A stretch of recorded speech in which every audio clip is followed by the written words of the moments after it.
Bonjour à tous et bienvenue dans l'univers Lens Foot, l'émission 100% Racing Club de Lens. Vous le savez, ici c'est zéro langue de bois, tout ce qui devra être dit sera dit. Alors, dans la Dream Team, pour cette toute dernière émission de la saison 1 de Lens Foot, puisqu'après Lens Foot va se transformer pendant l'Euro en Eurofoot. On suivra donc nos petits bleus avec la Dream Team de choc. Ce soir, ils sont 3. Nous avons Rémi Buzine de Brut qui est dans un parc. Salut Rémi. Salut Cyril. Nous avons Sylvain Charlet de France Bleu Nord et Eric Sicora. Bonjour les copains, ça va? Salut. Ça va bien. Bon, soyez les bienvenus, vous qui nous regardez chaque semaine depuis déjà de longs mois. On voulait vous dire merci déjà parce que vous avez été très nombreux, de plus en plus nombreux chaque semaine pour être fidèles et donc regarder votre émission sur le Racing Club de Lens, sur toute l'actualité du Racing Club de Lens. Donc dernière émission avec cette semaine, nous allons faire le bilan de cette saison magique que nous avons eu et vécu avec le Racing Club de Lens. Et puis, on tirera également un gros coup de projecteur, un zoom sur la prochaine saison. Voilà, donc on essaiera de se pencher un petit peu sur la saison à venir. Et puis, il y aura en toute fin d'émission l'actu mercato de ces derniers jours. Mais avant, eh bien, nous allons démarrer ce bilan avec vous, messieurs. J'ai envie que vous me disiez le meilleur moment, chacun à votre tour, le meilleur moment de votre saison, de cette saison 2020-2021. On va commencer, par Sylvain. Quel est ton meilleur moment de la saison, Sylvain? Mon meilleur moment, c'est Lens PSG, le match à domicile. Je crois que c'est la deuxième journée de championnat. On est en septembre. Et en fait, je me rappelle parce qu'il y avait un peu de public. Je crois que c'était 5000 la jauge. Ouais, c'était 5000 personnes. Ouais, voilà, c'était 5000. Et en fait, j'arrive au stade. J'ai des galères de dingue pour me connecter avec le studio. Et je passe mon temps sous le bureau à tirer des câbles et tout. Et puis, au bout d'un moment, je me dis, mais waouh! Putain, ils sont trop sympas, les joueurs. Et en fait, je devine que les joueurs sont en train de rentrer sur la pelouse pour l'échauffement. Et j'entends une bande son, en fait. Je me dis, waouh! C'est génial, l'ambiance, c'est cool. Ah non, c'est pas une bande son en fait. C'est les 5000. Ils faisaient du bruit comme 45 000 en fait. Et j'ai trouvé ça tellement délirant. C'était tellement propre à Bollaert. Et puis après, la fin de match, le but de Ganago, je sais plus à quel moment il marque, mais je sais que quelques minutes avant sur l'antenne, on est là. Ouais, les Parisiens, ils font les beaux, les relaces dans l'axe. Ils se prennent tous pour Verratti. Et là, bim, le gardien, ballon dans l'axe, Ganago qui marque. Et là, c'était l'explosion. Donc ce match-là, je pense qu'après, il a mis tout le monde dans l'ambiance. Pour toi, c'était donc le number one de la saison. Ouais, parce que pour moi, il lance ce qui va se passer derrière, en fait. Et puis là, quand tu as 5000 personnes avec le bruit, tu te dis, mais mon Dieu, s'il y avait eu guichet fermé, si le stade Bollaert avait été rempli, laisse tomber l'ambiance. Eric, c'est quoi ton meilleur moment de la saison, toi? Pareil, PSG. Ouais. Parce que ça lance la saison du Racing, en fait. Il y a une première défaite à Nice qui est méritée sur l'ensemble du match. Et ce deuxième match contre PSG, il peut te mettre en difficulté si tu perds, parce que tu as un déplacement après à Lorient. Et tu bats le PSG 1-0 en faisant un match très sérieux. Et je pense que ça a libéré les joueurs et l'équipe. Et derrière, tu as enchaîné par une victoire à Lorient. Je me dis que si tu ne bats pas PSG, peut-être qu'à Lorient, tu ne gagnes pas et ta saison, elle est différente. Pour moi, c'est un match clé dans ce début de saison et ça a montré aussi à tout le monde que tu étais capable de battre une équipe comme le PSG. Donc, ça annonçait quelque chose de bien. Après, il fallait persévérer et continuer. Mais en tout cas, ce match-là, moi, c'est celui que je retiendrai dans la saison, très, très important. Rémi, me dis pas que toi, ton meilleur moment, c'est aussi le match aller contre le PSG, s'il te plaît. Non, mais il y a celui-là, mais je pense que tout a été dit, donc on va essayer d'en trouver un autre. Mais à Monaco, le 3-0 sur la pelouse de Monaco, il marque quand même quelque chose parce que on se dit qu'on est quand même face à une équipe qui joue au tableau. À ce moment-là, Monaco était sur une belle série parce qu'ils ont un début de saison qui était un peu compliqué. Et tu mets 3-0 là-bas en faisant un match complet, solide. Et là, tu te dis, bon, peut-être que cette saison, on va peut-être pouvoir jouer un petit peu plus que le maintien. Alors déjà, on s'en doutait, mais là, tu te dis, ouais, c'est sérieux quand même. Je penserais aussi au match au Vélodrome, quand on gagne 1-0 aussi. Donc, c'est un Roi qui parle de goal, quoi. Rémi, T'es à Roissy ou quoi, là? Les avions qui décollent, quoi? on entend le vent. Essaye de te mettre un peu à l'abri du vent. Parce que Rémi, il est dans un parc. Mets-toi à l'abri du vent. Dans un parc. Ouais, Là, tu m'entends mieux là ou pas?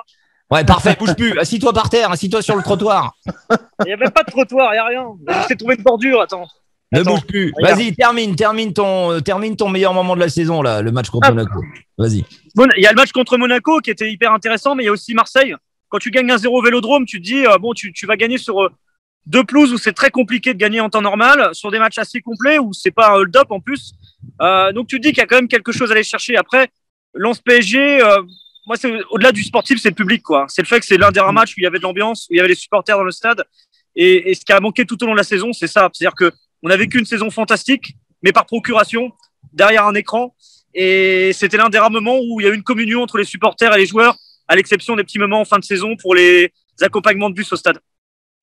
Maintenant, on va enchaîner avec le pire moment, puisqu'on a fait le meilleur moment, le moment que vous avez le moins aimé, en tout cas, durant cette saison. Toi, alors Sylvain, Eric, vous avez le même, c'est la défaite contre Bordeaux qui est pas très bien passée. C'est le même aussi pour moi. Hein.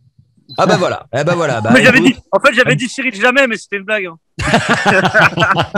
Parce que mais tu peux développer. Hein. Oui, tu peux développer. Hein. Pour la petite anecdote, je leur ai envoyé sur le groupe WhatsApp. Bon, dites-moi les copains, quel est le meilleur, quel est le pire moment? Et lui, il dit pire moment, Cyril jamais. Merci. Le problème, c'est qu'on a que 45 minutes pour parler. Ouais, c'est pour ça. Il n'y a pas assez de temps. C'est beaucoup trop long. Il n'y a pas assez de temps. Eric, la défaite contre Bordeaux, c'est un mauvais souvenir pour toi. Oui, parce que c'est le match qui te tue, quoi.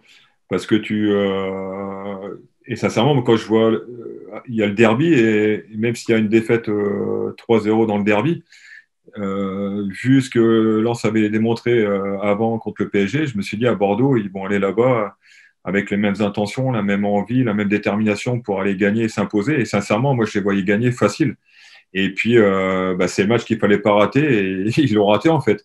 Et un match où on est passé à côté, où même si au début, tout est bien, on a le ballon, on n'est pas en danger, il suffit d'une situation pour les Bordelais et ce penalty. Et puis après, c'était un match très compliqué parce que les Bordelais ont joué très bas, ont fermé les espaces, ils ont joué avec des longs ballons, ont accentué les fautes, et nous, on est tombé un peu dans le piège. On a vu beaucoup d'énervement dans ce match-là. Et même après, si tu fais un bon nul contre Monaco, en fin de compte, c'est les 3 points de Bordeaux qui t'empêchent d'aller avoir cette 6e, voire cette 5e place. Donc voilà, c'est plus par rapport à ça. Mais après, au-delà de ça, la saison est exceptionnelle. Sylvain ? C'est une forme de non-match. C'est le match le plus décevant, le moins abouti des Lensois depuis le début de la saison. Parce que c'est vrai que tu as les 2 claques dans le derby. Tu perds 4-0, tu perds 3-0, mais les faits de match font que limite, tu n'as pas de regrets. Là, tu as des regrets parce qu'en fait, tu n'as pas proposé ce que tu as proposé depuis le début de la saison. Et normalement, en effet, ce match-là, tu dois aller le chercher parce que, comme le dit Eric, tu sors d'un match intéressant face au Paris Saint-Germain, tu dois aller le chercher. Et c'est comme si ce jour-là, les joueurs, ils avaient oublié les bases qui ont construit leur saison depuis le premier match de championnat. Moi, ça m'a donné cette impression-là, en fait. Une forme de gâchis sur la fin de saison parce que tu avais un espoir dingue d'aller décrocher l'Europe, en fait.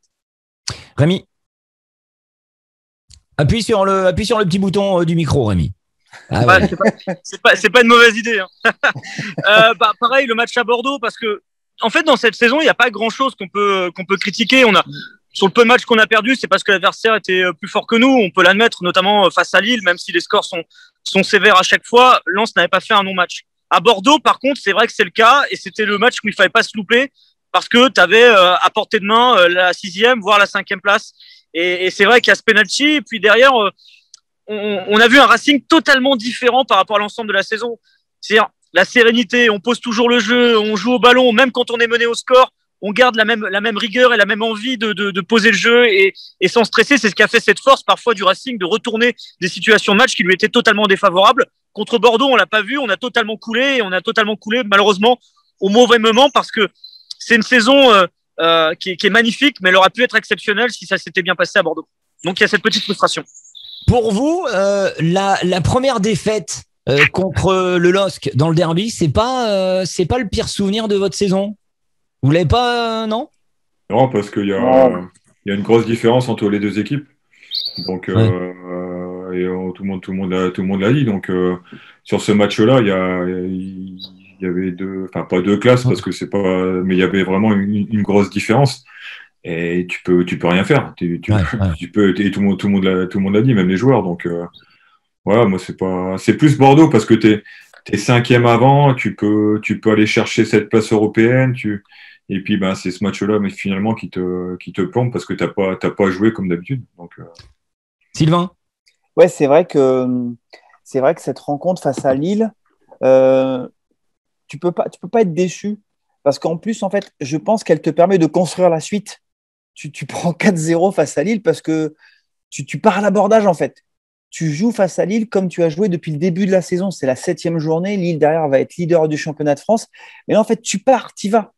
Et derrière, en fait, Francaise et son staff et ses joueurs, voilà, ils ont changé la donne, ils ont essayé de revoir l'animation offensive et on en est venu à ce fameux schéma avec 3 milieux défensifs et un Kakuta qui n'était plus un meneur de jeu, mais un deuxième attaquant et ça a solidifié les choses collectivement et défensivement parlant. Donc finalement, ce match, il a eu du bon en fait.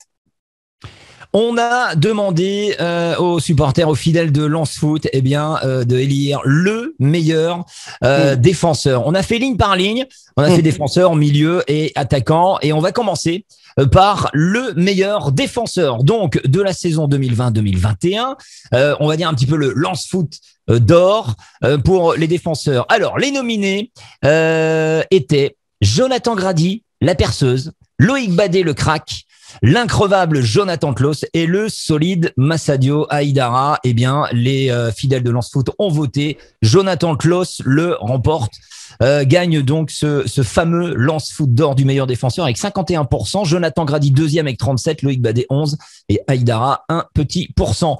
Messieurs, débat, vous auriez... Ouais. Alors vas-y Sylvain, explique pourquoi il y a eu débat. Non, parce que j'ai fait partie de ceux qui ont un peu chambré ce sondage. Parce que sur le thème, en fait, Jonathan Klaus, c'est un attaquant. Tu peux pas juger, tu peux pas trop juger Jonathan Klaus sur son rôle de défenseur. Voilà, mais oui, bien sûr, non, je vois ce que tu voulais dire. Mais oui, mais moi, sincèrement, c'est compliqué parce que Jonathan Klaus, dans ce système-là, pour moi, il est plus offensif que défensif. Alors oui, il a un travail défensif à réaliser. Après, je comprends les gens qui votent Jonathan Klaus parce en fait, Jonathan Klaus, c'est le meilleur joueur lensois. Pas pour ce qu'il a fait défensivement, mais pour ce qu'il a fait offensivement. C'est pour ça que moi, je vote pour Jonathan Grady, qui a confirmé qu'il pouvait être un joueur pilier en Ligue 1 et qui est peut-être le joueur défensif le plus stable depuis le début de la saison. C'était lui le patron et c'est lui qui a emmené les autres sur le bon tempo, en fait, parce que les autres ont commis trop d'erreurs, selon moi. Eric, tu es du même avis que Sylvain? Bah non, après, tu as un schéma, donc tu joues par rapport au schéma. Tu es piston droit, tu es considéré comme un défenseur attaquant. Donc voilà. Pour moi, qu'il soit élu défenseur de la saison, la preuve, le deuxième, c'est Jonathan Grady. Donc voilà. Ça prouve que ce côté droit, là, il a très bien fonctionné, contrairement au côté gauche, ce qu'on avait expliqué la dernière fois. Ouais. Donc voilà, il a fait une très bonne saison, même si... je suis tout à fait d'accord, il est meilleur attaquant que défenseur. D'un système à 5, il est parfait. Donc, on ne va pas chipoter aujourd'hui. Voilà, c'est le meilleur défenseur. Après, dans un système à 4, c'est peut-être différent, mais on l'a très peu vu dans ce système-là. Et dans le système à 5, c'est parfait. Donc, tout le monde a trouvé son équilibre, en fait, dans ce système-là. Que ce soit derrière, au milieu ou les attaquants. Donc, il y a rien à dire. Je prends la parole avant Rémi, mais est-ce que ça ne va pas être un souci, entre guillemets, pour l'évolution de Jonathan Klaus? Parce qu'aujourd'hui, il a montré de très belles choses dans un système avec piston. D'ailleurs, l'Inter s'intéresse à lui. L'Inter jouait comme ça cette saison. Alors, je ne sais pas si ce sera ainsi avec le successeur de Conte, mais est-ce qu'aujourd'hui, tu es recruteur, tu te dis, je vais prendre Jonathan Klaus, tu prends le risque de le recruter en te disant, ben, je vais le faire jouer dans une défense à 4, une vraie, entre guillemets, une vraie défense à 4. Ben, regarde, alors je vais prendre un exemple, c'est de l'autre côté, Patrice Evra, il a joué en Angleterre, c'était plus un contre-attaquant qu'un défenseur, et quand tu as deux défenseurs axiaux solides, tu peux te permettre de jouer avec un joueur comme ça, et puis au milieu de terrain, des mecs qui vont compenser, donc il faut savoir aussi à un moment accepter le déséquilibre. Après, c'est selon le schéma, les envies de l'entraîneur, mais ça peut marcher. Mais on l'a très peu vu, donc on ne peut pas juger par rapport à Jonathan dans un système à 4. Quoi. Mais je suis persuadé que ça serait peut-être un peu plus difficile. Rémi, est-ce que tu aurais voté pour Jonathan ou alors Monsieur Grady? Jonathan. Ouais, ou Jonathan. C'est pour ça que je me suis emmêlé les pinceaux. Jonathan ou Jonathan? En fait, Jonathan Grady, parce qu'en fait, cette saison, on a peu parlé de lui parce qu'on a eu la hype autour de Medina, puis ensuite autour de Loïc Badet. Et on a un peu tous oublié Jonathan Grady en termes d'évolution et d'importance dans la défense. Donc, c'est plus une façon peut-être de lui rendre hommage sur sa saison parce qu'on en a peu parlé, alors qu'il a été un élément essentiel de cette défense, même aussi dans l'éclosion de Jonathan Klaus. On parle justement du système à 5. Si un joueur comme Jonathan Klaus a pu être aussi épanoui, c'est parce qu'il y avait un joueur comme Grady derrière qui tenait la baraque et qui lui permettait aussi d'être épanoui, de pouvoir évoluer, d'être en confiance, parce qu'il savait que s'il montait derrière, il y avait Grady qui était là pour pouvoir tenir la baraque, comme on dit. Donc, on peut lui mettre pour Grady, mais bon, c'est pas évident parce que t'as la révélation Loïc Badet quand il arrive, tout le monde le voit comme un remplaçant. Il a fait 7 matchs en Ligue 2 au Havre. Au final, aujourd'hui, ça a été un élément incontournable de cette défense. Donc, il y a beaucoup d'éléments de satisfaction et ça joue à peu de choses, quoi. Mais bon, c'est des problèmes de riches en soi. Hein. Quand ça joue à des détails sur plusieurs joueurs, c'est que ça a été une très belle saison. Je tiens à préciser que les petits oiseaux que vous entendez derrière, ce n'est pas un bruitage. Il vote. Ouais, c'est le retour du printemps. C'est avec plaisir. Je vous offre les oiseaux de Boulogne-Billancourt. Voilà. Allez, message de Raph 0625 sur donc le défenseur de l'année de cette saison tellement compliquée parce que Grady a su s'adapter à la Ligue 1 et devenir un des meilleurs défenseurs centraux de Ligue 1. Badet est sûrement celui qui a le plus de marge, on t'a vu Eric, le plus de marge de progression, mais il est déjà très fort. Et Klaus, celui qui a mis d'accord tout le monde grâce donc à sa qualité de centre et sa vitesse. On va passer donc maintenant au milieu de terrain, qui les supporters et donc les fidèles de Lens Foot ont élu meilleur milieu de terrain, le Lens Foot d'or du milieu de terrain de cette saison 2020-2021. Il y avait donc le guerrier Yannick Cahuzac, le détonateur Seko Fofana, la pépite Tchèque Doucouré ou le magicien Gaël Kakuta. Eh bien, sans grosse surprise, c'est tout simplement Seko Fofana qui remporte avec 64% des votes. Deuxième, Tchèque Doucouré, 21%. Troisième, Gaël Kakuta. Et quatrième, Yannick Cahuzac. Eric, t'aurais voté Seko, toi? Non. T'aurais voté qui? Comme quoi, c'est pas évident. Hein. T'aurais voté qui? J'aurais mis Tchèque ou Gaël. Ouais. Après, quand tu prends Gaël sur sa saison et les stats, je crois qu'il est à 11 buts et 5 passes décisives. Donc, ça marque quand même hein, dans une saison. Après, Seko Fofana, c'est plus par ses courses, mais moi, par rapport à ce qu'il fait, c'est dans ses stats où ça pêche un peu. Dans le dernier geste, dans les dernières passes, dans les frappes. Et c'est là où je trouve que par rapport à Gaël, il y a une différence. Et moi, je pense que j'aurais voté Gaël. J'aurais mis Gaël en numéro 1 par rapport à ce qu'il a apporté à cette équipe, de la variété, des passes qui cassent les lignes, voilà, c'est inventif, il fait des passes, tu penses même pas qu'il va la mettre là. Enfin, tu vois, moi, j'aurais voté Gaël, même si ça a été un peu plus compliqué sur la fin pour lui. Mais d'ailleurs, c'est très surprenant. Hein, Gaël Kakuta a seulement eu 11% des votes. Hein. Franchement, quand on a mis ça en place, je m'attendais pas à ça. J'étais très surpris. Je croyais franchement, je pensais qu'il y aurait une bataille entre Seko et Gaël, mais non, c'était entre. Même Tchèque, hein. Même Tchèque. Je trouve qu'il y a un trop gros écart entre Fofana. Mais parce que c'est la dernière impression. Les gens, ils sont plus sur la dernière impression. Moi, j'ai toujours. La dernière impression, Sylvain, le dernier match. C'est lui qui rate quand même les deux opportunités. Oui, bien sûr. Quand tu regardes. Sur les derniers matchs, souvent c'était Seko Fofana, il transperce. À Bordeaux, il n'a pas été bon. Hein. Bordeaux, il n'a pas été bon. Mais d'accord. Monaco, moi. Non, mais après. Les 3 derniers matchs. Oui, non, mais je suis d'accord, mais tu dis la dernière impression. Moi, la dernière impression. Les dernières impressions. Voilà, c'est pas. Après, ça se discute. Hein. Voilà. On est chacun. Il a raison là-dessus, parce qu'en fait, on retient que ça. En début de saison, je me souviens de Seko Fofana, les gens l'insultaient. Ils disaient même, c'est trop cher, 10 millions d'euros, etc. Et disaient, voilà, parce qu'il avait été blessé, il avait eu du mal à revenir. Et Gaël Kakuta a fait un début de saison de folie. Il a été un petit peu plus en difficulté sur la fin et au final, les gens ils retiennent un peu l'instant T, c'est la fin de saison. Un Gaël Kakuta un peu moins en forme et un Seko Fofana en grande forme. Pour moi, en sorte, moi j'aurais aussi voté pour Seko Fofana, mais l'écart entre Seko Fofana et Gaël Kakuta, il est un peu injuste, je pense, par rapport à la saison des deux joueurs. C'est-à-dire pour moi, ça se joue à peu de choses. Ça se joue à quelques détails. Gaël Kakuta a fait une saison fantastique.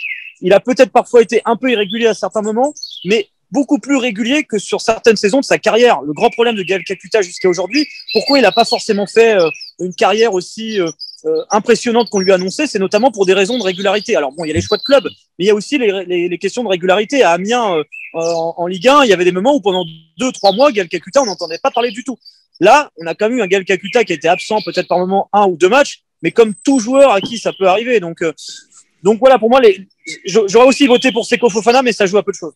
Après, il a eu 2 fois le Covid quand même, Gaël, où il a morflé 2 fois quand même, donc il faut revenir de ça. Enfin voilà, après c'est un vote, hein. On est tous avec des avis différents et les choix se valent, quoi. Il y a pas c'est pas non plus une honte de mettre Seko Fofana en tête, quoi, tu vois. Donc Sylvain Charlet. Mais moi pareil, j'aurais mis Gaël pour son influence globale sur l'ensemble de la saison. Alors oui, il a marqué beaucoup de pénaltys, mais c'est le joueur le plus influent, le plus décisif de cette formation du Racing. C'est 11 buts et 5 passes. On donnait la stat tout à l'heure. Je regardais les stats de Seko. Seko, c'est 2 buts, 4 passes. Alors oui, ça fait beaucoup de différence.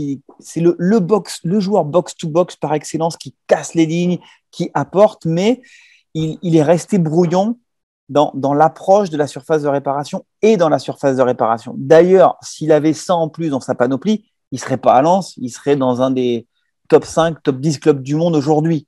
Donc voilà, c'est aussi ce qui explique son évolution. Mais voilà, pour moi, Gaël Kakuta, c'est quand même le joueur qui a porté le Racing sur le début de la saison. Et après, malheureusement, il s'est un peu perdu entre 2 postes, meneur de jeu, deuxième attaquant. Et moi, Gaël Kakuta en deuxième attaquant, ce n'est pas une solution. J'espère que si Gaël Kakuta retrouve toute son activité, son importance dans le jeu lensois, ce sera dans un poste de meneur de jeu. Meneur de jeu. Message de SBL qui nous dit moi je mets KU car je ne l'attendais pas forcément à un tel niveau de régularité et si peu de suspension. Mort de rire. C'est le taulier de cette équipe. Un mot sur la saison de KU. Est-ce que vous l'attendiez à ce niveau-là ou pas? Est-ce que vous êtes agréablement surpris ou pour vous c'est une confirmation tout simplement? C'est une belle surprise, hein. C'est une belle fin. Faut rappeler que quand il est arrivé à Lens il y a 2 ans, il était devenu un cadre du vestiaire. Il avait un temps de jeu qui était très restreint avec Toulouse, qui était en bas de classement. Donc on pouvait se poser des questions peut-être sur l'état physique du joueur à tenir sur une saison complète. Bon, déjà la saison dernière, il avait montré qu'il en était capable et il a confirmé cette année qu'il était plus qu'un simple joueur de complément de Ligue 1. Il a été un leader dans le vestiaire. Je pense que c'est un joueur très important. Ce mélange cette année de jeunesse et d'expérience. L'importance de joueurs comme Cahuzac ou Jean-Louis Leca ont été aussi déterminantes dans la réussite de cette saison, mais c'est un point très positif. C'est vrai que on se retrouve à devoir saluer 1 ou 2 joueurs par ligne et au final, tu pourrais saluer pas mal de monde, quoi. C'est les cartes qu'il faut mettre.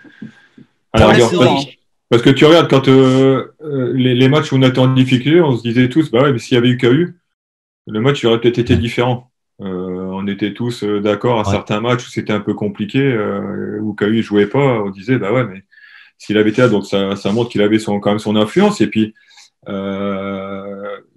commenté quelques matchs avec Sylvain, sur le côté droit aussi, il allait faire ses courses, il se projetait dans la surface, donc il avait encore ses cannes. Pour moi, il a fait une bonne saison. Après, par rapport à d'autres, c'est plus un travail dans l'ombre, récupérer des ballons. C'est pas les courses de Fofana, c'est pas les dernières passes de Gaël, c'est pas mais c'est un jeu différent, mais il est aussi important dans le collectif et dans ce milieu à 3 ou à 2. Et on va terminer ces Lens Foot d'or avec le meilleur attaquant de cette saison 2020-2021. Les 4 nominés, c'était Ganago le buffle, Florian Sotoka le poison, la révélation Arnaud Kalimuendo et le super sub Simon Banza. Victoire de Florian Sotoka 49%, deuxième Arnaud Kalimuendo avec 28%, c'était serré avec Ganago 22% et 1% seulement pour Simon Banza. Un petit message avant de vous donner la parole, messieurs, message de Roms qui dit la vraie surprise, donc c'est Sotoka. Peut parier sur lui, mais il a réussi à tout déchirer avant, malheureusement, sa blessure qui l'a freiné. Est-ce que vous êtes d'accord avec ce vote? Est-ce que pour vous, Florian Sotoka, c'est l'attaquant de cette saison pour le Racing Club de Lens? Eric Sicora.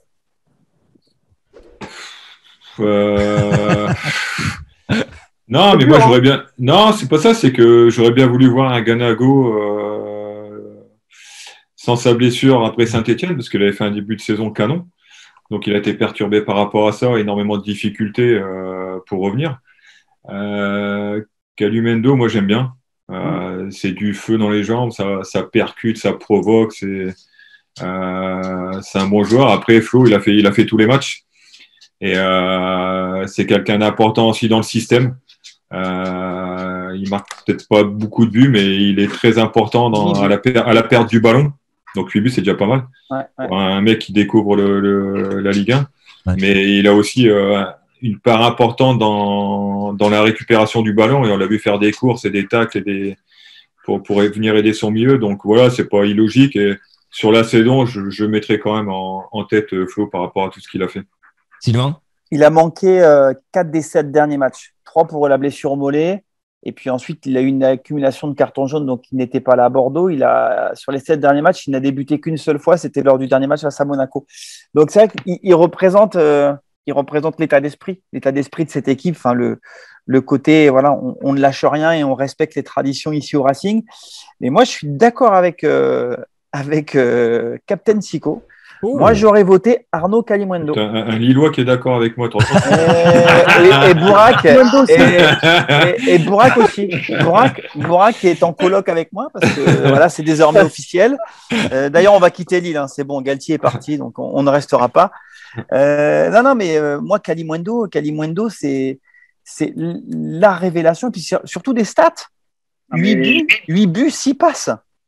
19 avec un temps de jeu faible. Hein. Mais oui. Et donc, je trouve que l'efficacité de ce joueur, la maturité de ce joueur à 19 ans, je comprends que le Paris Saint-Germain n'ait pas laissé Lens lever l'option sans un moindre mouvement. Hein. Ah si, c'est mort. Je pense que c'est pas fini pour Calimundo. C'est mort. Je t'annonce que c'est mort.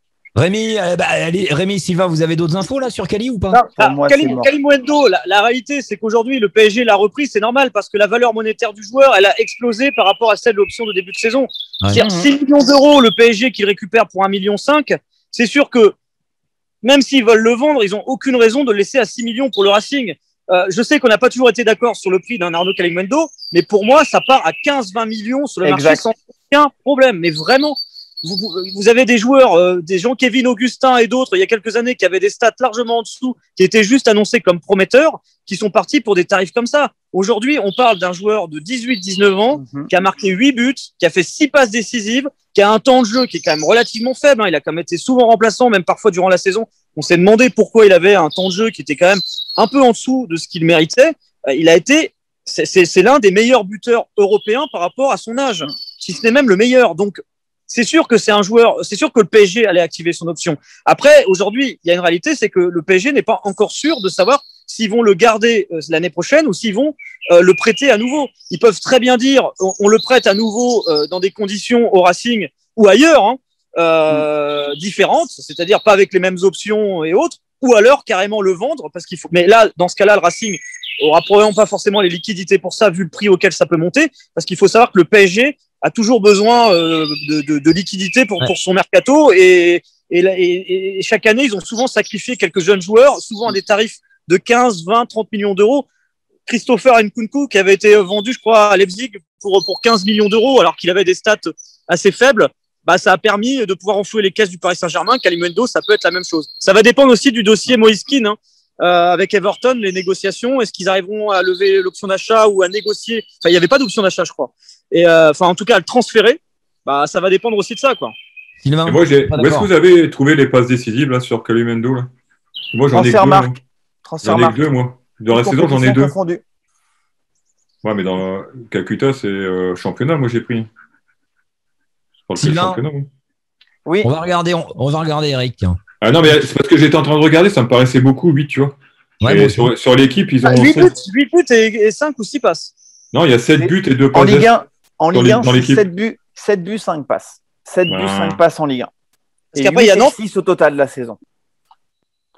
Bon bref, mais ils sont pas on va pas s'arrêter pour ça. Sylvain, toi, tu as eu des infos contradictoires à celle de Rémi pour Kalimundo. Pour toi, c'est mort de chez mort. Que ce soit contradictoire, ça va être difficile. Ouais, c'est mort de chez mort. Il ne reviendra pas à Lens. Okay. Parce qu'en effet, je pense que de toute façon, ça coûterait trop cher. Tu as raison, Rémi, aujourd'hui, c'est entre 15 et 20. C'est-à-dire qu'aujourd'hui, sur le marché des jeunes joueurs, n'importe où en Europe, Kalimundo, il partira pour 15 millions d'euros. Mais le seul espoir, c'est un nouveau prêt. Ouais, mais je pense qu'il n'y aura pas de nouveau prêt parce que je ne sais pas ce qui s'est passé au club, en fait. Ils ont levé l'option d'achat sans prendre contact avec l'entourage du joueur. C'est-à-dire que lundi dernier, hop, on a levé l'option d'achat. Et l'entourage du joueur n'était pas au courant. Donc ça, ce que je peux vous dire, c'est que ça pèse énormément aujourd'hui dans le contexte qui entoure Arnaud Kalimundo et sa fin de saison et la fin de son aventure au Racing Club de Lens. Je ne me mouille pas trop, il ne reviendra pas. Non, mais Sylvain, tu es en train de dire que Kalimundo ou son entourage n'a pas super apprécié le fait que le club passe directement sans lui en parler, c'est ça ? Voilà, tu as tout compris. Ok, bon, ça c'est de l'info. Après, ça serait étonnant que. C'est symbolique cette option. Eric. Ça serait étonnant que le club passe directement avec le PSG sans parler aux joueurs avant. Le joueur, il a eu son entretien. Voilà. Mais à part ça, il n'y a pas eu plus de discussion. On n'a pas parlé de la suite. Après, aujourd'hui, si tu as une option. L'option était symbolique. Lens est prioritaire pour l'option. Donc Lens, il lève l'option, c'est tout. Après, je vois pas pourquoi aujourd'hui tu dois demander. Mais tu peux discuter. Calcutta, il a une option. Si tu te maintiens, il reste à Lens. Et il a une option, tu la lèves. Lens a juste levé l'option pour toucher les 1,5 million d'intéressement. C'est-à-dire que je pense qu'à aucun moment donné, quand le Racing lève cette option, ils se disent ça va passer, on va donner 6 millions d'euros au PSG, et ils vont nous laisser tranquilles, ils vont nous laisser Kalimundo.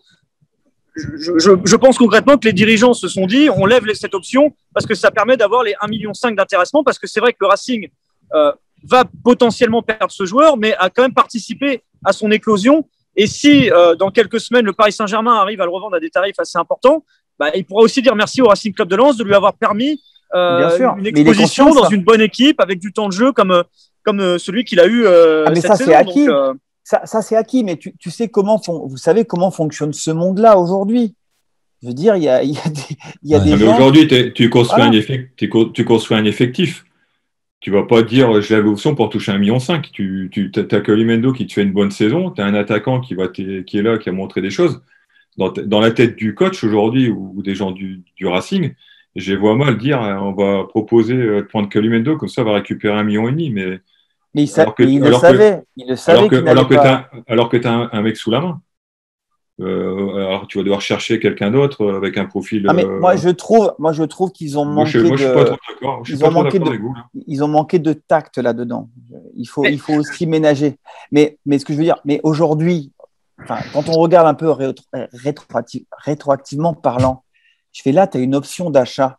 Tu sais très bien que si tu vas la lever, Paris va repasser derrière. Paris ne va pas lâcher Arnaud Kalimundo pour seulement 6 millions d'euros ou 7 ou 8. Bien sûr. Ce serait une erreur économique. Et vous croyez que Kalimundo, c'est Ronaldo, 15-20 millions, mais vous êtes fous. Oui, mais je peux te dire. Eric, il y a 2 ans, il y a 2 ou 3 ans, le PSG a vendu… C'est fini ça. Mais écoute, il n'y a pas d'argent. Tu crois qu'ils vont aller où ces joueurs-là à 15-20 millions avec le salaire? On verra. S'il n'intègre pas l'effectif du Paris Saint-Germain cet été, parce qu'il y a trop de monde en attaque, peut-être qu'il partira. Et je pense qu'il partira. Moi, je suis d'accord avec Eric. Il ira en Allemagne. Je suis d'accord avec Eric. 15-20 millions vu la conjoncture et vu l'état de la finance du foot mondial, les gars, avec la sortie de Covid, et on n'est même pas sûr de ne pas y retourner non plus dans les mois qui viennent. Personne va mettre 15-20 millions sur Kalimundo. Il y a toujours des clubs qui les financent. Il y en a peut-être moins qu'avant et il y a certaines difficultés. Mais il y a quand même pas mal de clubs qui sont sous les mains de milliardaires et qui ont parfois gagné de l'argent sur la crise sanitaire. Donc, vous savez, il y a beaucoup de clubs qui ont une stratégie, bien évidemment, de dire oui, il y a moins de monde dans les stades, oui, le marketing, le merchandising, ça marche moins. Oui, c'est une réalité. Mais en parallèle, il y a aussi des clubs qui sont dans les mains de propriétaires qui sont ultra riches et qui, dans leurs autres activités, ont gagné de l'argent. Rémi, le marché va pas s'écouler. Les derniers marchés, c'est pas écoulé. Hein. Rémi, là, tu parles. Pardon, vas-y, Cyril. Non, vas-y, je prends un peu. Non, vas-y. Non, je disais, les actuels propriétaires dont tu parles, les multimilliardaires, là, les Abramovich, les machins, les Chelsea, tout le team, tu crois qu'ils vont mettre 20 millions sur Kalimundo? Ils s'en tapent le coquillage. Hein. Pas forcément eux, mais c'est un investissement sur l'avenir. Un joueur comme Kalimundo qui a 18-19 ans, avec les statistiques qu'il a, tu le recrutes. Théoriquement, s'il explose, il vaut 35-40 dans 2-3 ans. Mais bien sûr. J'y crois pas. Les clubs, ils réfléchissent comme ça aujourd'hui. Et tu verras que sur ce mercato, regarde le PSG, ils sont en train de claquer 60 millions d'euros sur un latéral droit. Ça montre que le marché des transferts, il est en train de... Il sera peut-être pas comme d'habitude, mais il y a des clubs qui auront des moyens. Rémi Non, moi je suis comme Rémi. Mais vous comparez à l'arrière droit de l'Inter de Milan où PSG t'arrives pas à trouver. Vous êtes les journalistes, vous me faites rire, vous connaissez tout mieux que les autres. Allez-y, parlez. Et donc toi, c'est logique, 60 millions d'euros. J'en sais rien, moi. J'en sais rien, je connais pas le joueur. Mais quand tu prends Florenzi, quand tu prends Icardi à 50 millions, c'est des impôts, tu payes des mecs trop chers. Oui, mais voilà. Et toi, vous allez mettre 20 millions pour Kalimundo qui a 18 Moi, je te dis que Kalimundo à 15 millions d'euros, il part en Allemagne. Tu verras. Bonne en Allemagne, il y a des clubs tout ce que tu veux. Allez, on passe à autre chose, les amis. On passe à la deuxième partie de cette émission. On s'en sortira pas. On aura l'occasion, bien évidemment, d'en reparler et on verra. Et on en reparlera. Oui. Rendez-vous est pris. Dans ton part, toi, gitan. Allez, il a sauté en parachute. Et regarde, il a pas enlevé le sac. Non mais depuis tout à l'heure, j'ai marché comme jamais. C'est bien. Hein, ça fait un peu de sport. Hein. Merci les gars. Marché comme jamais. Il nous fait. Toi, t'es tout rouge. Ouais, j'ai pas l'habitude. Non, ça c'est le pif, ça c'est le pinard, ça. Allez, on passe à la saison 2, à la partie 2. C'est parti. Allez, on y va. Vous avez vu, ceux qui nous regardent, l'émission dure plus de 30 minutes aujourd'hui. Hein. Parle pas trop vite, Rémi. Ça se trouve, à la fin, il va nous dire ça n'a pas enregistré, on commence demain.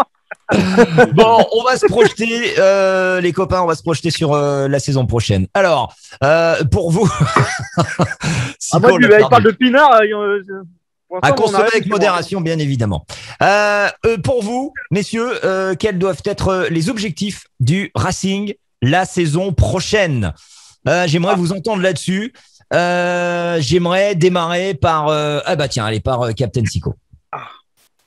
Et après Sylvain pour contre-attaquer. Après, je pense que la saison elle a été réussie. Maintenant, ça dépend ce que tu veux faire. Soit tu vends des joueurs et ton club tu l'assures financièrement, ou alors tu gardes tes bons joueurs et tu continues à progresser, à avancer pour te maintenir dans ces 8 premières places et puis après continuer à avancer tout doucement. Ça dépend de ce que le club veut faire. Mais moi, je pense que garder l'effectif et puis le recrutement, il a été très bon cette année.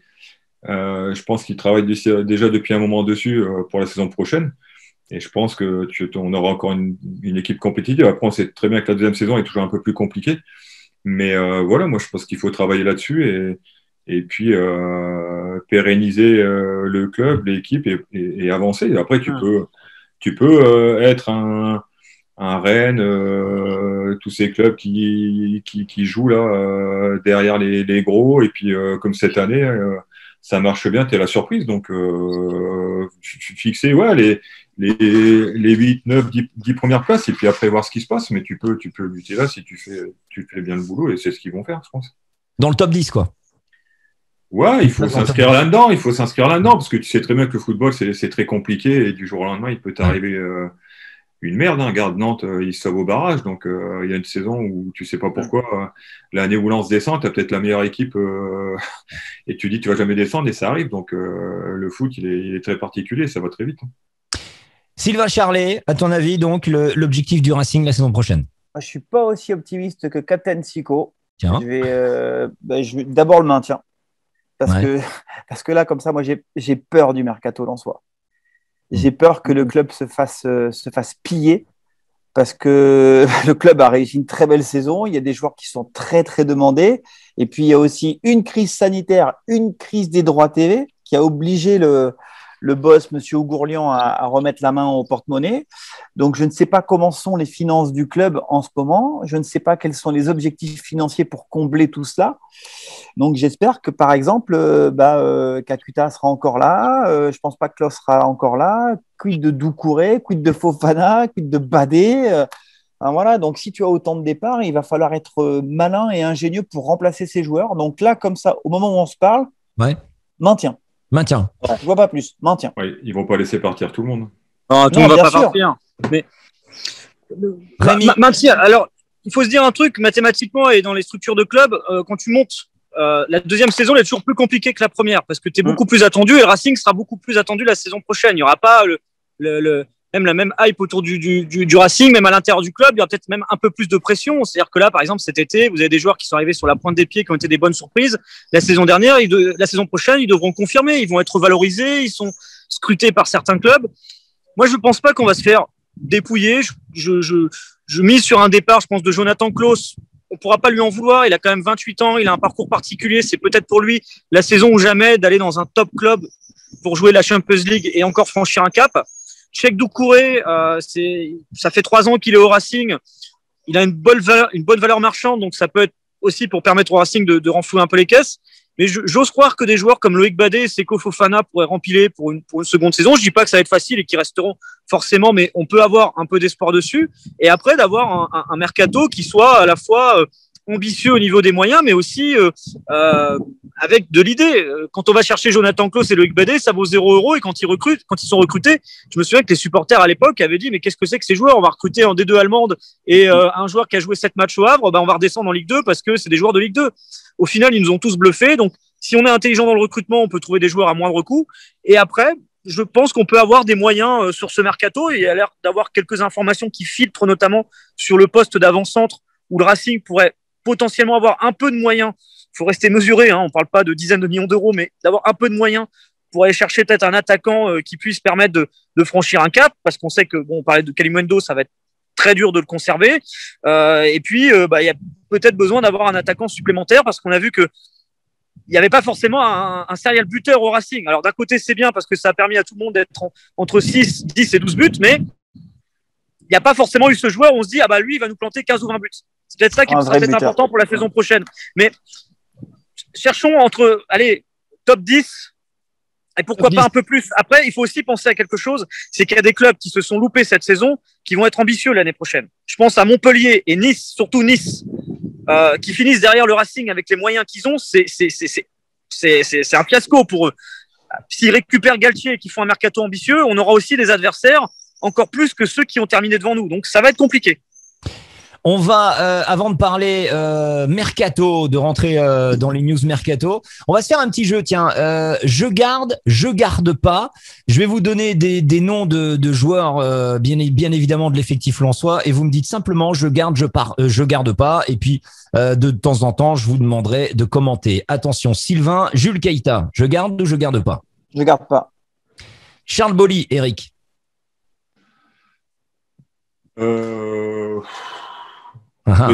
Prêté. Ok. Oui. Cheikh Traoré, Franck, il est pas là, bien évidemment, mon Francky. C'est le mec qui dit le conducteur d'essai. Rémi, Cheikh Traoré, je garde ou je garde pas? Je garde pas, mais saluons l'importance du joueur dans le vestiaire. Steven Fortes, Sylvain Charlet, je garde pas? Attention. Je ne garde pas. Ah ouais? Il est chaud, lui. Il est chaud. Je recrute. Tony Mauricio, Eric, je garde pas. Non. Tu gardes pas. Simon Banza, Rémi Buisine, je garde pas. Je garde pas. Oh là là, mais vous faites la grande lessive, les gars, là. Malin. Clément Michelin, attention, Sylvain Charlet, je garde pas. Je garde. Tu gardes, ok. Parce que Klaus va partir. Oh là là, on va en parler dans quelques secondes, restez là. Eric, on termine ce je garde pas avec Corentin. Jean, qu'est-ce que tu fais? Tu gardes ou tu gardes pas? Moi, je garde. Tu gardes? Il t'a plu, Corentin Jean? Ouais, c'est un gars qui a pas trop joué. Tu n'as jamais entendu de choses négatives de sa part. Quand le coach a fait appel à lui, il a toujours répondu présent. Ça peut être un mec comme ça de fin de match, de match de coupe comme il a pu le faire à certains moments. Et voilà, après, il faut bien garder des joueurs. Tu ne peux pas non plus laisser partir tout le monde. Non, mais c'est ça aussi. On laisse... enfin, après, tout à l'heure, tu m'as demandé Mauricio, mais Tony Mauricio, il a même demandé à partir parce qu'il n'y a pas de temps de jeu. Lui, c'est un peu normal, tu vois. Donc, il y a des joueurs où c'est plus évident que d'autres. Après, si tu laisses partir tout le monde, il faut que tu refasses un effectif. Hein. On n'a pas de news, Sylvain, Rémi, sur ce que veut faire Corentin Jean. Est-ce qu'il veut partir comme Tony Mauricio pour avoir un temps de jeu supplémentaire ou pas? On n'a pas de news là-dessus? Non, sur Corentin Jean, là, j'ai pas de matière. Des infos, mais bon, c'est vrai que ça fait partie des joueurs qui peuvent peut-être espérer avoir un temps de jeu supérieur ailleurs. Hein. Et puis c'est aussi pour le bien d'un effectif aussi d'avoir un peu de sang neuf. Hein. T'as des joueurs qui ont joué le jeu cette année, même ceux qui ont un faible temps de jeu, mais 2 années de suite, c'est un peu plus compliqué. Donc pour eux, on peut peut-être leur souhaiter aussi de trouver un club où ils auront peut-être plus de confiance de la part de l'entraîneur. Je dis pas que l'entraîneur a eu tort de ne pas les faire jouer, mais il y a peut-être d'autres clubs où ils auront plus de temps de jeu. Allez, attention, on va parler mercato. Écoutez, c'est cadeau. Jingle. Une seule chose compte, le pognon. Pognon, pognon, pognon, pognon, pognon. Je n'entends parler que de ça tous les jours. C'est cash en dollars. Alors, mercato, ce petit jingle, on va l'entendre régulièrement tout au long de cet été. Première info, Sylvain, c'est l'arrivée de Christopher Wu, 19 ans, défenseur central, proche de signer son premier contrat pro au RC Lens en provenance de Nancy. C'est le nouveau Loïc Badet, en fait. C'est le nouveau Loïc Badet. Il a 19 ans. Il est formé à Nancy. Il a joué dans l'équipe réserve. Alors, pour l'instant, son transfert n'est pas officiel. Rien n'a été officialisé à Lens parce que le mercato ouvre officiellement ses portes le 9 juin prochain. Donc, pour l'instant, rien d'officiel. Mais c'est un joueur c'est vraiment comme Loïc Badet. C'est-à-dire que Loïc Badet, il s'est imposé sur la fin de saison. Il a joué quelques matchs avec Paul Le Guen au Havre avant de quitter Lens, avant d'arriver à Lens. Et ben là, c'est pareil. Le petit, je sais pas si on dit Wu ou Wo. Ouais, je sais pas, j'ai dit Wu. Voilà. Il s'est imposé dans la défense nancéenne sur la fin de championnat en Ligue 2. Et d'ailleurs, il fait partie de ce groupe qui a permis à Nancy de terminer dans la première partie de tableau, alors que longtemps, en première partie de saison, Nancy a lutté pour son maintien. Et j'ai regardé les différentes compositions d'équipe. En fait, il joue central dans une défense à 3 ou à 5. En fait, ce serait vraiment le remplaçant idéal sur le papier de Loïc Badet. Alors après, pourquoi le recrute-t-on? Parce qu'on se dit que Loïc Badet va partir ou parce qu'on veut préparer déjà la suite? Voilà. En tout cas, il est vraiment le remplaçant idéal. C'est quasiment un clone de Loïc Badet. Le pari sur la jeunesse, Eric, tu trouves que c'est plutôt pas mal ou pas? Ouais, c'est bien, mais je pense que c'est plus un joueur à préparer et à faire rentrer comme ça. Je pense, même si tu vends Badet, ce que tu as fait avec Badet, j'espère que ça se répète, mais bon. Après, ouais, moi je connais pas le joueur, donc je peux pas me positionner. Ouais. Je connais pas du tout, donc je veux pas parler pour ne rien dire. Mais voilà, après c'est peut-être un mec à préparer si Loïc Badet reste, et puis 1 an, et puis après c'est lui qui prendra la suite. Il va découvrir le club et il va vivre avec le groupe. Je pense que c'est peut-être aussi pour ça, quoi. Sylvain, le milieu de terrain de Amadou Onana, 19 ans, milieu relayeur d'Hambourg. Si celui-là il vient, je pense que son nom, ça va nous faire rire toute la saison. Tu as des infos sur ce milieu de terrain? Non, j'ai pas plus d'infos. J'ai vu comme vous des vidéos de ce joueur sur les réseaux, et c'est un joueur un petit peu, c'est un box-to-box en fait. C'est un joueur très très fin, très longiligne, grand. Voilà, qui est capable de se projeter depuis sa surface de réparation vers la surface de réparation adverse, qui est plutôt à droite dans la zone décisive. Donc voilà, mais c'est un joueur qui est très très demandé. Donc il y a du monde sur le petit Onana. Tom Ducrot, lui, a prolongé de 2 saisons au Racing. Il devrait être prêté au SC Bastia une nouvelle fois, preuve que le club lui fait confiance, Eric. En plus, toi, tu le connais bien, Tom. Hein. Ouais, moi, c'est un joueur que j'aime bien. J'ai eu en N2. À l'époque, c'était il est toujours un petit gabarit, mais là, j'ai vu qu'il il avait pris un peu en masse. Et j'aime bien parce que techniquement, c'est bon. Et ce qu'il a en lui, c'est que malgré son gabarit, c'est un mec qui va dans les duels, il va dans les contacts, il a horreur de perdre. Et ça, c'est très important. Et moi, j'aimais bien et j'aime toujours le joueur. Et en plus, c'est un bon gamin. Et là, il a réalisé une bonne saison à Bastia. Donc, ce serait bien qu'il puisse poursuivre et avoir du temps de jeu en Ligue 2 maintenant. Très intelligent en plus dans le jeu. Un joueur très intelligent, Tom. Alors, on va passer au dossier Jonathan Klaus, pisté donc, Sylvain, Rémi, par l'Inter Milan. Des discussions, Sylvain, si je dis pas de conneries, a déjà eu lieu. Le club italien aurait ainsi apparemment accueilli, les représentants de Jonathan dans leur centre d'entraînement. On rappelle que Klaus est sous contrat jusqu'en 2023. C'est le joueur le plus bankable ou Non. Je pense pas que ce soit le plus bankable. C'est le plus convoité joueur... peut-être, non? Ouais, voilà. Plus le plus convoité parce qu'aujourd'hui, c'est un joueur, je pense, qui sur le papier coûte moins cher, entre guillemets, que Doucouré ou que Badé ou que Kalimundo, par exemple. Ouais. Mais oui, c'est un joueur qui est très demandé. Je crois que ce sont nos confrères de l'équipe ou de la Voix du Nord qui parlaient de cela. Je crois que nos confrères de l'équipe parlaient de… L'équipe, voilà, l'équipe. ouais.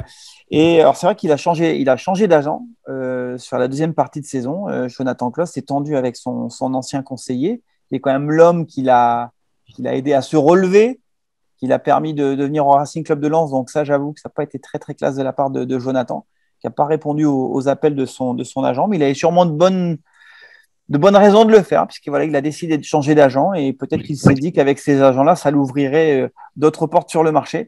Ouais, en tout cas, voilà, c'est un joueur qui est très demandé. Et moi, je me dis que pour lui, à cet âge-là, c'est le moment de faire une bascule. Et c'est peut-être aussi le moment idéal pour le Racing Club de Lens, malheureusement, de le lâcher parce qu'on n'a pas la certitude qu'il sera aussi bon la saison prochaine. Rémi, l'Inter Milan, t'y crois pour Klaus? En remplacement, justement, de Hakimi, là.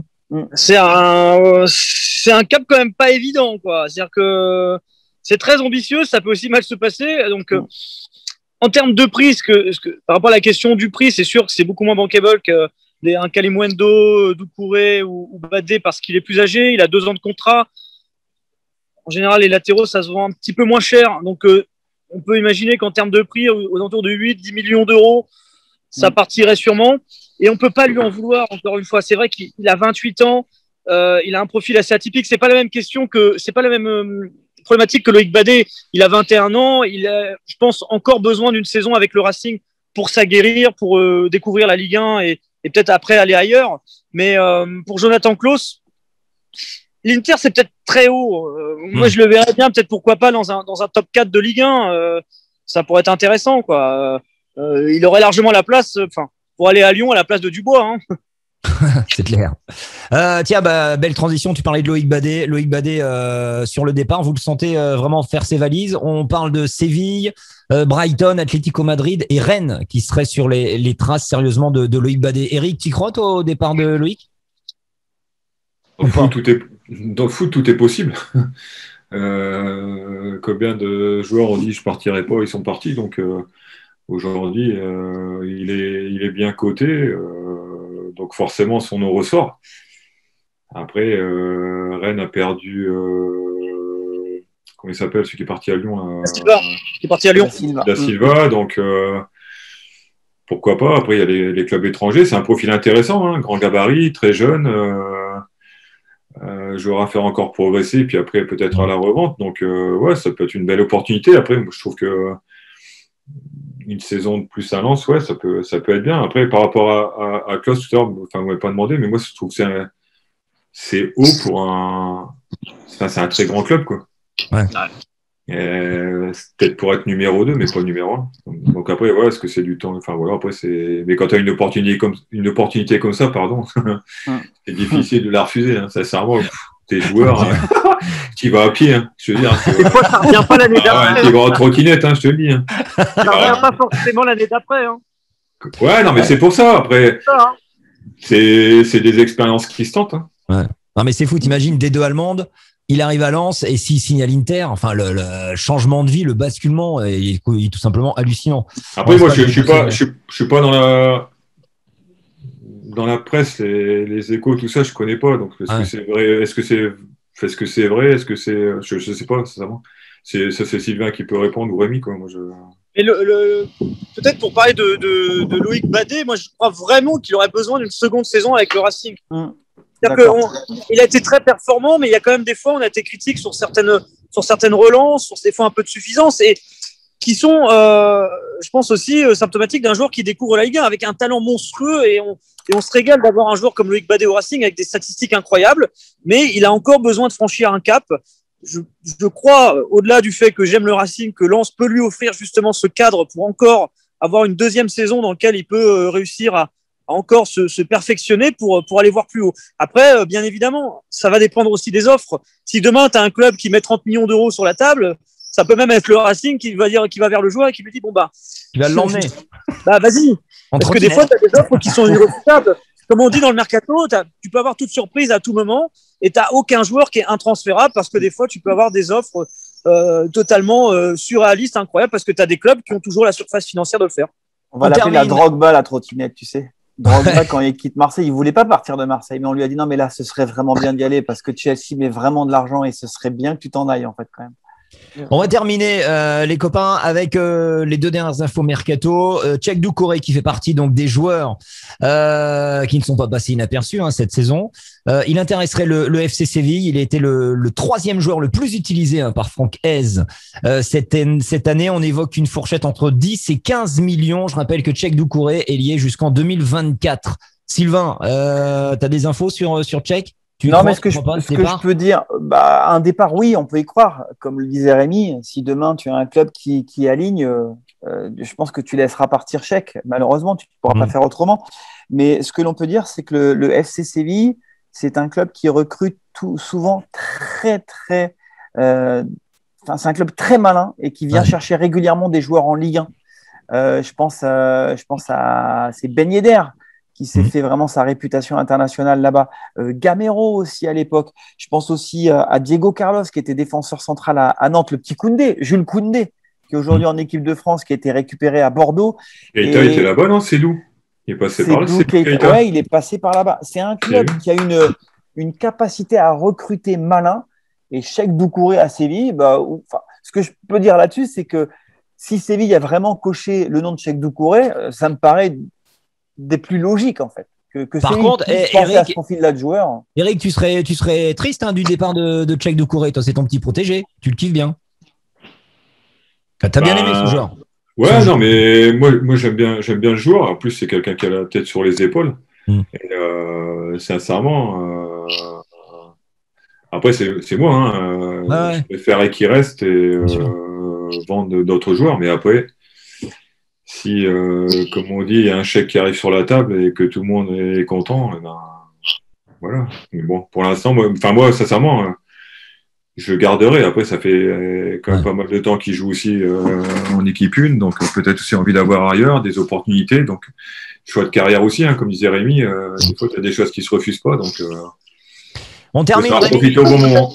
C'est simple un effectif d'avoir aussi un turnover, c'est-à-dire que même de perdre des joueurs importants, après si tu sais bien les remplacer, c'est ça qu'il faut faire, mais d'avoir 2, 3, 4 départs par an, c'est important. Je pense qu'il faut aussi renouveler l'effectif. Je sais pas ce que tu en penses, Eric, mais on peut pas garder le même effectif tout le temps. C'est quand même bien aussi qu'il y ait un peu de sang neuf et qu'à l'inverse des joueurs qui ont peut-être un peu d'envie d'ailleurs, on peut pas non plus les retenir pendant des années.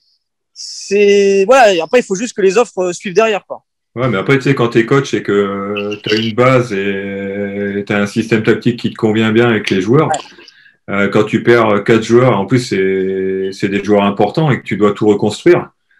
Peut-être pas autant. Un ou deux. Non, mais oui, mais un ou deux, ça va. Mais tu parlais de 3 ou 4, je veux dire, ton début de saison. Quand je parle de 3 ou 4, c'est en comprenant des joueurs qui ont moins de temps de jeu. Je pensais à Tony Mauricio, Corentin Jean. Ouais, d'accord. Pas forcément. C'est sûr que si tu perds Seko Fofana, Doucouré, Badé et Klose. C'est pas la même histoire. Tu pars en vacances, mais t'es pas serein. Messieurs, dernière petite info. Seko Fofana. Là, par contre, attention, il y a du Milan AC qui apparemment serait dessus. Il y a de l'Olympique de Marseille.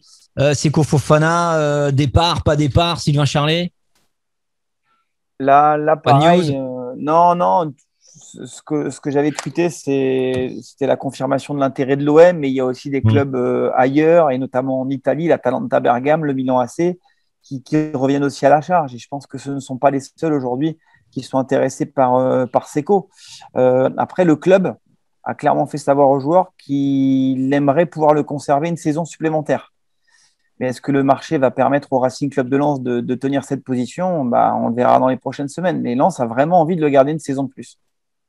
Bon, messieurs, c'est donc terminé pour cette dernière de Lens Foot saison 1. Vous avez été très, très, très nombreux à répondre présent de semaine en semaine. Je regardais quelques chiffres. C'est plus de 150 000 vues, plus de 1 600 000 impressions, plus de 3 000 abonnés sur YouTube. Je parle pas des réseaux sociaux, 47 000 heures de visionnage. Bref, vous avez répondu présent et ça nous tient chaud au cœur. On reviendra bien évidemment pour une saison 2.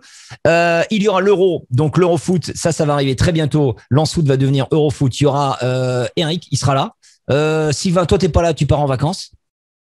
Je crois, si je dis pas de bêtises, c'est ça? Pour l'Eurofoot? Ouais. Non, l'Eurofoot, je suis là. Ah, t'es là. En juillet. Mercato qui n'est pas là. Ah oui, c'est le Mercato qui est pas là. C'est vrai. Sylvain Charlet, il sera là. Et je sais plus qui y avait. Je crois qu'il y a Franck et Yo. Moi, j'ai hâte de voir Benzema avec Griezmann et Mbappé. Bon, merci beaucoup, Eric. Merci pour cette saison. Franchement, t'as été génial. Pas mal, Captain. Hein. Pas mal. Pas mal, hein. Heureusement que je suis là pour mettre le feu un peu, parce que sinon, c'est une catastrophe. Avec un série jamais. Merci beaucoup. Merci à vous. Série jamais, c'est le Turpin. C'est le monsieur Turpin. Et je vous prépare un petit bêtisier best-of. Vous m'en direz des nouvelles qui va arriver dans quelques jours.